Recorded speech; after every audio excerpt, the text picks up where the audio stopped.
Dottie. I just picked her up. It's the first girl we've gotten this year. She's a rare white piebald. The caller said it was a fawn with the back feet deformed. When they called and said deformed feet, I suspected it had a good chance of being a piebald. The back feet are curled under. The front feet, it's on heat right now, so I don't want to lift it up. I'm warming it up.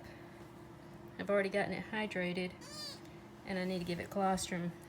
But the little boy who found it said he had to pull the bag off, so that's a first.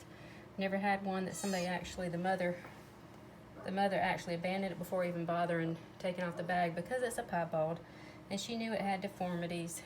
The bite, see the overbite right here? It has an overbite, but see his nose is wet, so he's hydrated now. So now I just gotta warm him up good and get some colostrum in this baby. And just hope and pray that the deformities are not internal, which you never know. They, you know, you can see all the outside deformities. It has a little bit of a curve to his spine, but not as bad as Beauty. Her spine was shaped like an S, and she was about this little when I had her. But it seems sometimes like the whiter they are, the more deformities there are. So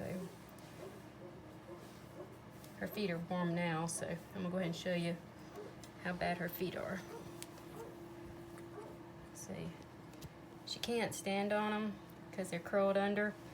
I've had some that have walked on them so much that they make this knuckle raw, but she's so new she hadn't even had a chance to even attempt that. These are fixable.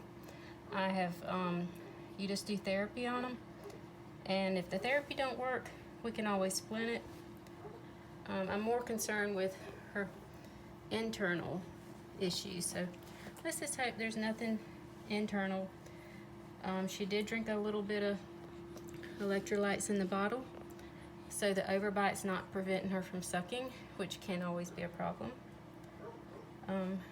She's breathing a little heavy, but we'll just have to see. With piebalds, it's 50-50 if they survive or not, and if they do survive, their lifespan's not as long as a regular deer anyway. But just hopefully her quality of life is good for however long she does live.